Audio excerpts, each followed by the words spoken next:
Justice was served with gasoline and a match, but for Freddy Krueger, death was just a promotion.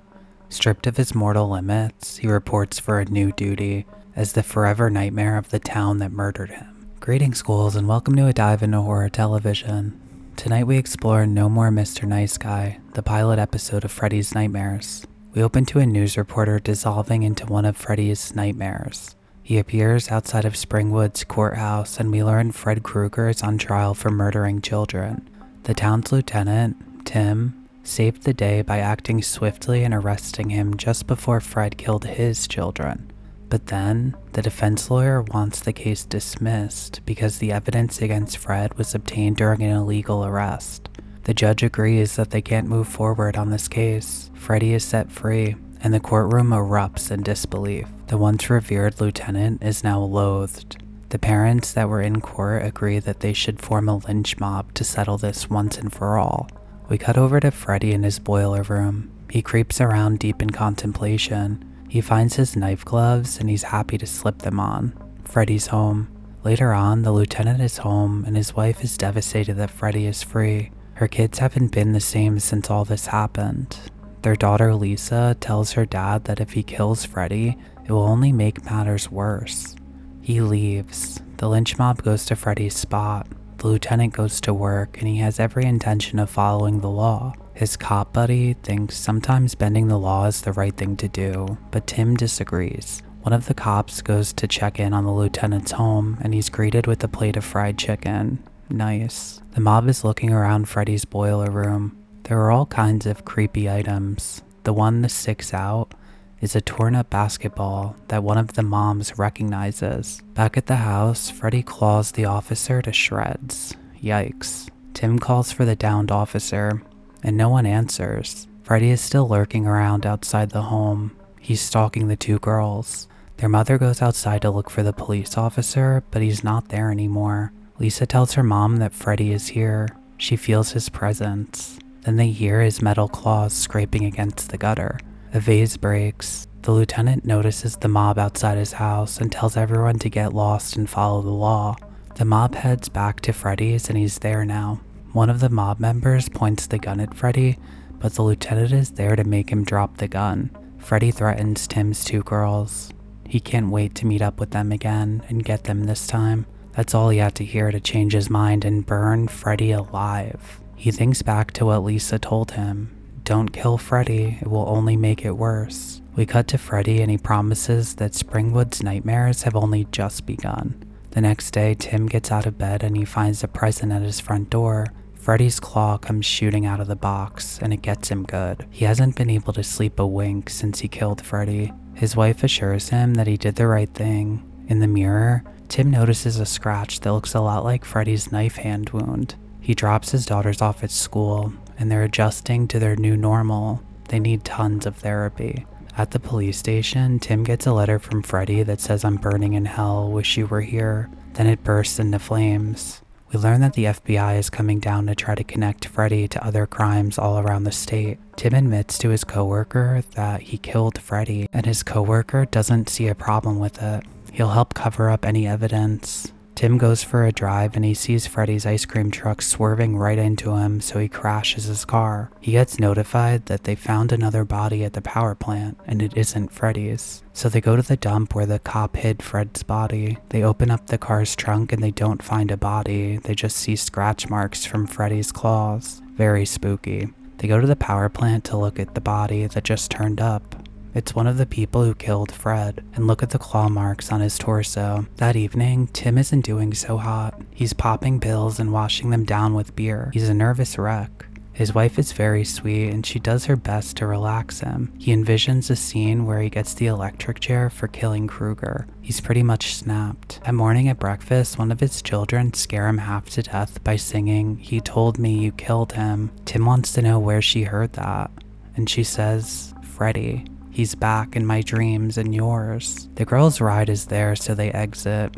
Tim is spooked and he tells his wife that they have to move out of Springwood at once. Tim goes to the dentist to get his chipped tooth fixed. His coworker comes in and he heard that Tim wants to leave town. He tries to relax him. The nurse comes in and gives him some gas, which makes him loopy.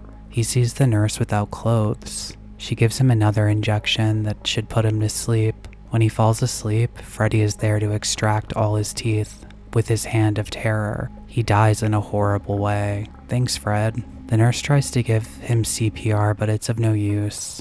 No More Mr. Nice Guy stages a moral catastrophe born from the collision between procedural justice and primal fear, ultimately arguing that once the rule of law collapses into exception making, violence does not end, it mutates. The episode opens by positioning legality as both necessary and insufficient. Lieutenant Tim embodies what sociologists call role strain, the pressure on individuals to simultaneously uphold institutional norms and protect their private lives. As a cop, he believes in due process. As a father, he is consumed by anticipatory fear. The episode shows how this strain becomes unsustainable once Freddy threatens his children directly. At that moment, Tim's identity collapses inward. The public servant is overridden by the private patriarch. This is not framed as weakness, but as a predictable outcome of social systems that offload moral responsibility onto individuals while denying them structural support. The show suggests that vigilantism is not an aberration. It is what emerges when institutions fail to reconcile their abstract principles with lived terror. The episode serves as a powerful exploration of justice versus vengeance, and how the pursuit of the latter corrupts the former. Lieutenant Tim begins as the emblem of lawful justice, the hero who captured Krueger by the book.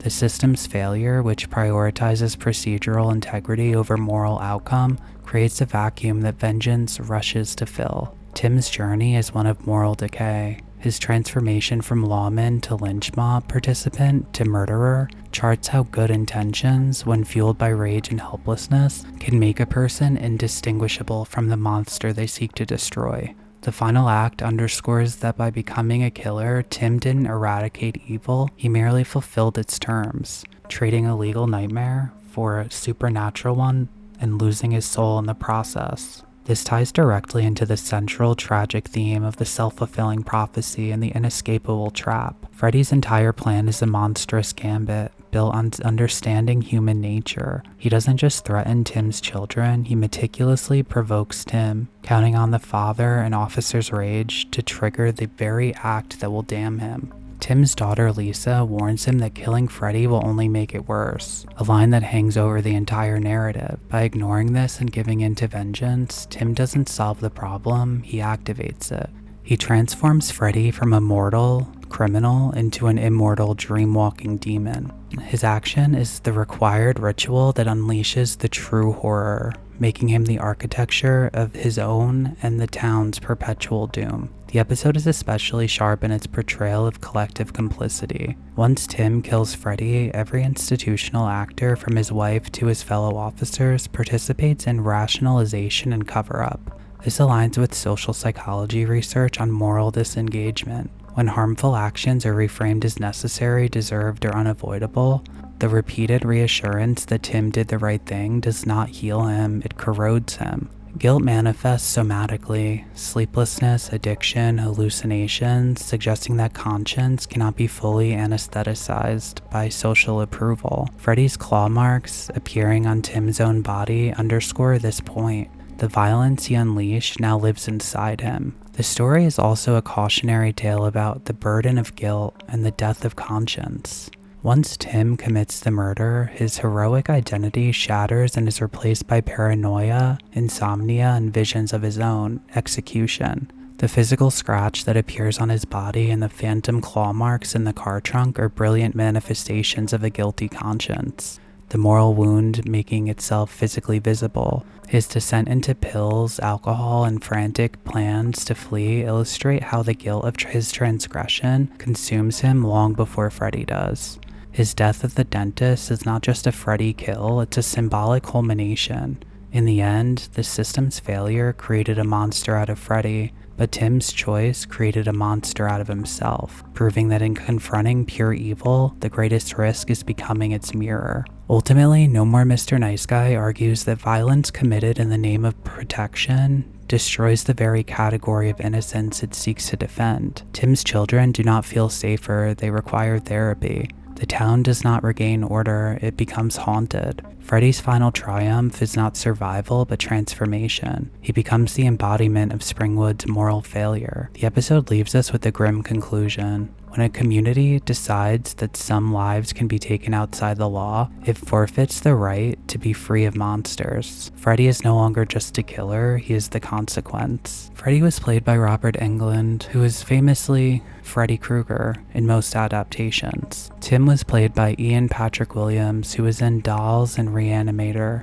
The legendary Tobe Hooper directed this episode, and he's known for creating the Texas Chainsaw Massacre as well as directing Poltergeist. Wes Craven created Freddy in the original Nightmare on Elm Street. Michael DeLuca and David Ehrman wrote this episode. Michael wrote a few episodes of this show and also went on to write Freddy's Dead, The Final Nightmare. David wrote for the show in 2 other episodes and went on to have a successful career writing for The Fugitive, Jag, and 24. Overall, this was a success, and I really enjoyed this as a pilot episode. It had me glued to the screen, so I'll happily rate it a 9 out of 10 for Freddy's Nightmares. I'm looking forward to covering more of this show soon. What did you think of this one? Let me know down below. I love to hear from you, and remember to be well and stay spooky.